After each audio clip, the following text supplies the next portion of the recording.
Bienvenue sur e-learning physique. On est dans notre 6e vidéo consacrée à l'application du théorème d'Ampère et de l'équation de Maxwell-Ampère, donc en magnétostatique dans l'approximation des régimes quasi-stationnaires.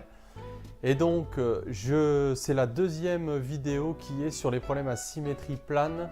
Donc, comme je l'ai annoncé, on a calculé le champ créé par une nappe volumique de courant comprise entre moins E sur 2 et E sur 2 uniforme dirigée dans le sens du vecteur EY. On l'a calculé par une approche locale, c'est-à-dire une intégration directe de l'équation de Maxwell-Ampère. Et donc aujourd'hui, on va retrouver le résultat qu'on a trouvé par cette approche, mais à l'aide du théorème d'Ampère qui est strictement équivalent, mais qui est la version intégrée grâce au théorème de Stokes, à la formule de Stokes, donc de l'équation de Maxwell-Ampère. Bien sûr, ça va nous mener au même résultat, mais la technique est différente.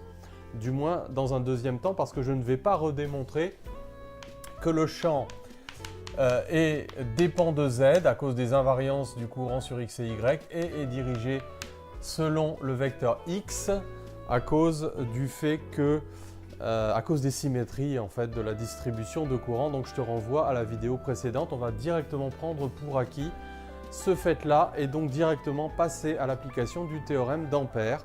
Comment choisir le contour d'Ampère, parce que c'est la principale difficulté. Alors d'abord, on peut se rappeler un énoncé en français correct du théorème d'Ampère.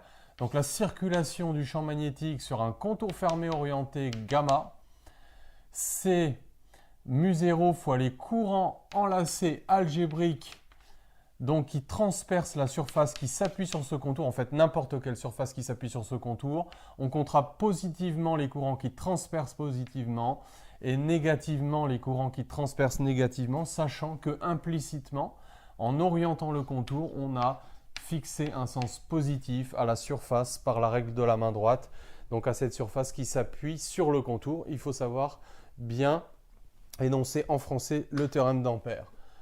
Voilà, donc le choix du contour d'Ampère, une fois qu'on a déterminé la direction de B et sa dépendance, le choix du contour d'Ampère est assez simple, est assez immédiat, parce qu'en fait, il faut que le calcul de la circulation soit élémentaire.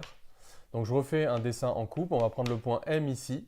Donc, on a vu qu'avec la règle de la main droite, le champ est orienté au-dessus selon plus UX. On a vu par des considérations de symétrie qu'il était opposé en un point M' de coordonnées moins Z et que la fonction était impaire. Et donc, pour choisir le contour d'Ampère, alors, les critères sont, le contour d'Ampère passe par le point. En ce point M, le contour doit être parallèle, DL doit être parallèle donc à B. Donc, ça veut dire qu'on est obligé de choisir en fait un contour dont une des sections est ça. Mais évidemment, ça, c'est pas fermé, donc il faut fermer le contour. Alors, on pourrait le fermer sur le plan X ou Y, vu qu'on a vu que le champ était nul sur X ou Y, c'est pas une mauvaise idée. Ou alors, la tradition, c'est d'aller le fermer symétriquement de l'autre côté. Et voilà, donc on va donner 4 noms A, B, C, D. Ça, c'est pour exploiter les propriétés de symétrie, hein, évidemment, et l'imparité de B. Donc on va le fermer en moins Z. Donc on sous-entend que Z est positif hein, dans ce calcul, puisque j'ai pris M au-dessus du plan avec Z positif.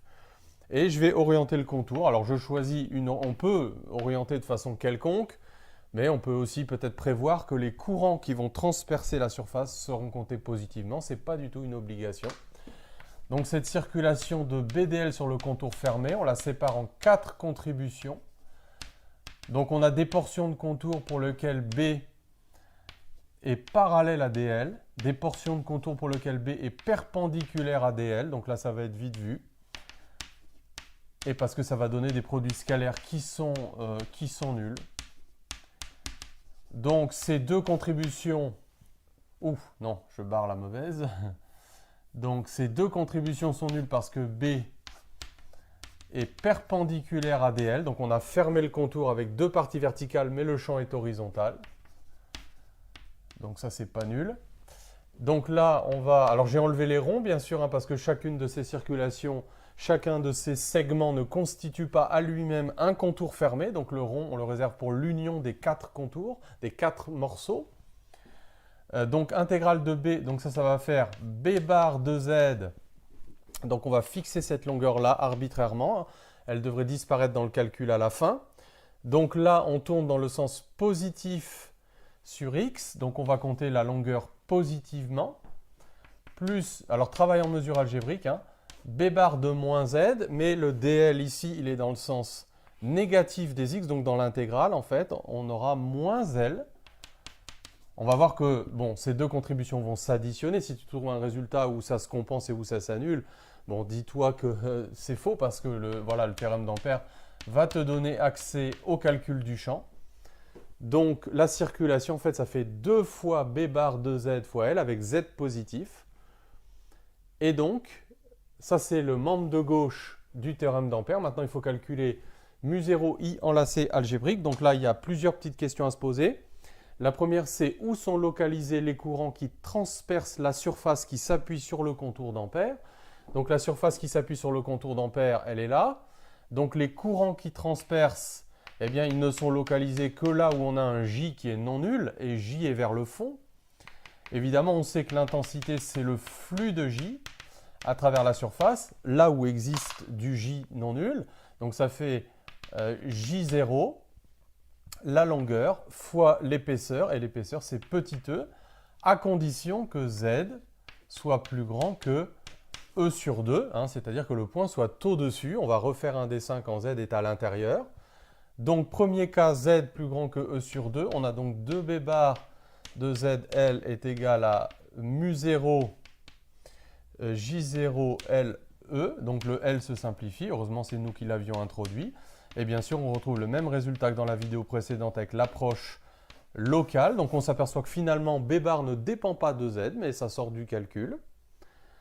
Et ensuite, alors, il faut faire le cas où le point M est à l'intérieur. Donc ça, c'est toujours la croûte chargée d'épaisseur E. Donc là, on a E. Mais maintenant, le point M est à l'intérieur.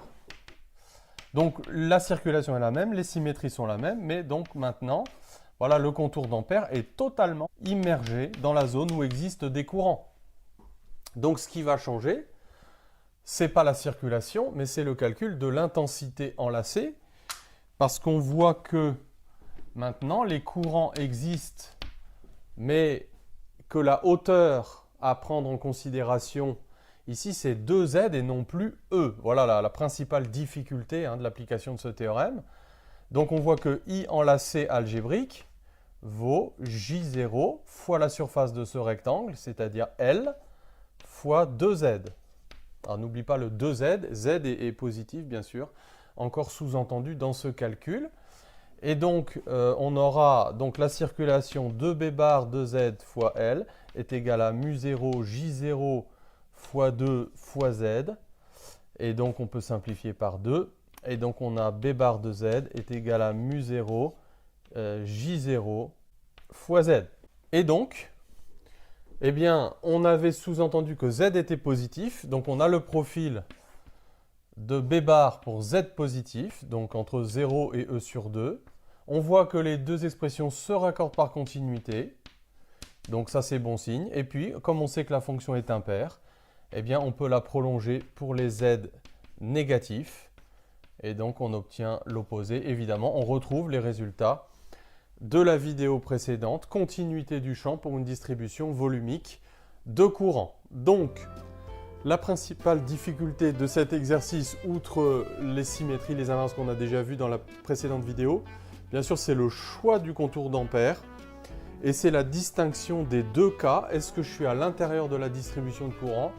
Est-ce que je suis à l'extérieur pour calculer I enlacé? Et puis le fait aussi, donc oui, de fermer le contour d'Ampère éventuellement symétriquement et d'utiliser les propriétés d'imparité. Travailler en mesure algébrique, c'est toujours beaucoup plus propre pour que le sens en fait du champ sorte du calcul sans que tu ne fasses aucune hypothèse. On avait deviné le signe de B au-dessus avec la règle de la main droite, mais en fait tu t'aperçois que ce signe est sorti du calcul à partir du moment où tu ne pars pas du résultat, mais que tu laisses le résultat sortir des calculs. Et pour ça, il faut utiliser les mesures algébriques des champs en projection sur les axes. Voilà. Dernière vidéo de cette série, on va regarder directement ce qui se passe quand E tend vers 0. On va traiter directement la nappe JS les courants surfaciques avec le théorème d'Ampère. On va voir que ça va ressembler pas mal à ce qu'on a fait là, mais bon là on peut te demander de le traiter directement sans passer par les courants volumiques. À bientôt.